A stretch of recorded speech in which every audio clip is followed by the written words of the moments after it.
കോഴിക്കോട് പുറമേരിയിൽ പട്ടാപ്പകൽ വീട്ടമ്മയെ ആക്രമിച്ച് സ്വർണമാല കവർന്നു. മഠത്തിക്കുന്നുമ്മൽ നാരായണിയുടെ 2.25 പവൻ സ്വർണമാലയാണ് മോഷ്ടിച്ചത്. പോലീസ് അന്വേഷണം തുടരുകയാണ്.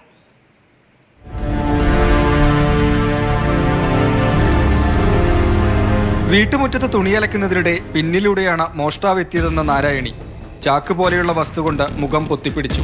മാല പൊട്ടിച്ച് വേഗത്തിലോടി. നാരായണി ബഹളം വെച്ച് തൊട്ടടുത്ത വീട്ടിലെത്തി വിവരം പറയുന്നതിനിടെ മോഷ്ടാവ് ബൈക്കിൽ രക്ഷപ്പെടുകയായിരുന്നു. ഞാനിങ്ങനെ തല താഴ്ത്തി പിടിച്ചലക്കുന്നതാണ്. അപ്പോൾ ആരോ വേഗന്ന് വന്ന് എൻ്റെ മുഖം അടക്കി മൂടി പിടിച്ച് എൻ്റെ മാലയേറ്റി ചോടിപ്പോയി. പരിസരത്തൊന്നും ആ സമയത്ത് ഇവിടെ ആരും ഉണ്ടായിരുന്നില്ല. അനിയത്തി ഇവിടെ ഇല്ലായിരുന്നു.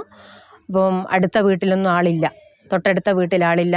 അപ്പം അതുകൊണ്ട് അമ്മ ശബ്ദിക്കുന്നതൊന്നും ആരും കേട്ടില്ല. നാദാപുരം പോലീസിൽ പരാതി നൽകി. ഡിവൈഎസ്പി അടക്കം പോലീസ് സംഘം വീട്ടിലെത്തി വിവരങ്ങൾ ശേഖരിച്ചു. സമീപത്ത് നിന്ന് ലഭ്യമായ CCTV ദൃശ്യങ്ങൾ കേന്ദ്രീകരിച്ചാണ് പോലീസ് അന്വേഷണം.